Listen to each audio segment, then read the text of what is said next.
اپنی ذات پر بقدر ضرورت خرچ کرنا، اپنی ذات پر بقدر ضرورت خرچ کرنا۔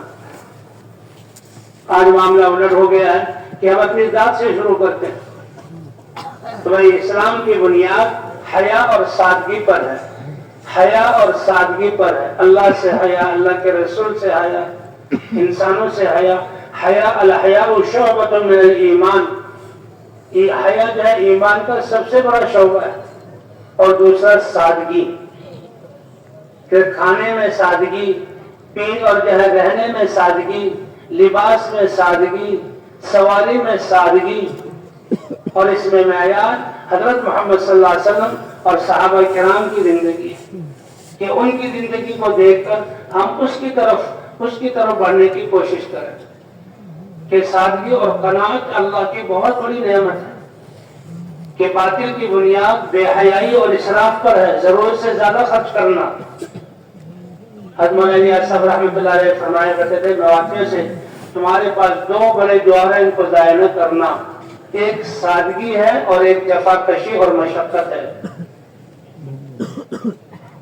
سادگی اور جفا کشی اور مشقت یہ بہت بڑی اللہ کی نعمت ہے کہ جب ان چیزوں میں ہم سادگی کو اختیار کریں گے اور سادگی پر آئیں گے تو پھر مال ہمارا بچے گا، اور جب مال بچے گا تو جب کمال کی کمائی کا وقت وہ بھی بچے گا، اور ان دونوں کو ہم پھر جو ہے اللہ کے دین پر کو زندہ کرنے میں لگائیں گے۔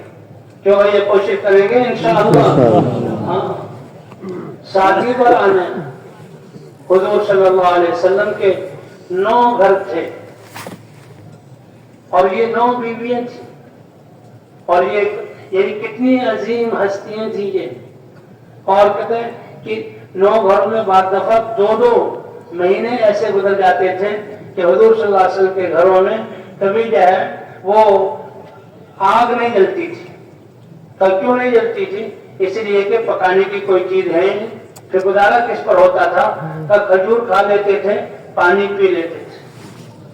مسجد نبوی میں کہہ رہے ہیں حضرت تمیم داری 9 ہجری میں مسلمان ہوئے اور انہوں نے چراغ جلایا، ورنہ 9 سال یہ رات کا اندھیرا، مغرب اور عشاء کی نماز کو اندھیرے کی نماز عتمہ کہا جاتا تھا کہ صحابہ کرام اندھیرے میں نماز پڑھتے تھے۔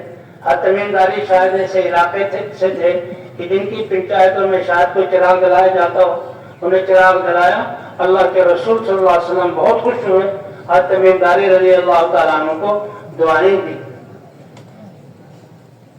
حضور صلی اللہ علیہ وسلم کے گھروں میں چراغ نہیں جلتا تھا۔ ابھی کچھ نے قصہ پڑھا کہ حضور صلی اللہ علیہ وسلم جب کسی گھر میں جاتے تو بعد ساری مشورہ جمع ہو جاتی، جس بیوی کا ام المؤمنین کی باری ہوتی پھر باقی اپنے گھروں کو چلی جاتی۔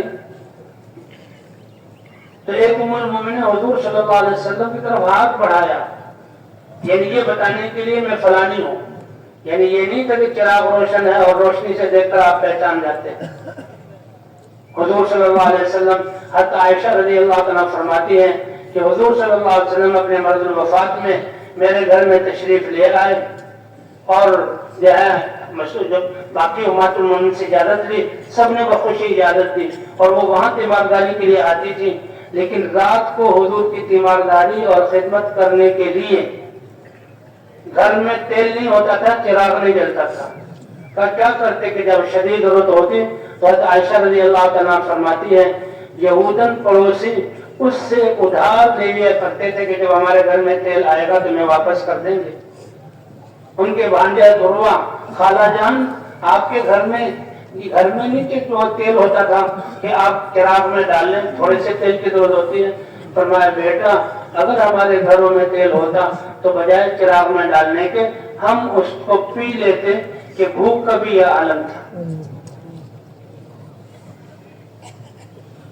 تو اس طرح یہ مدینے کا ماحول بنا ہوا تھا کہ دین کو سمجھنا اور دین پر عمل کرنا اور دین کے لیے نکلنا اور قربانی کرنا یہ ماحول کے ساتھ آسان ہوتا ہے۔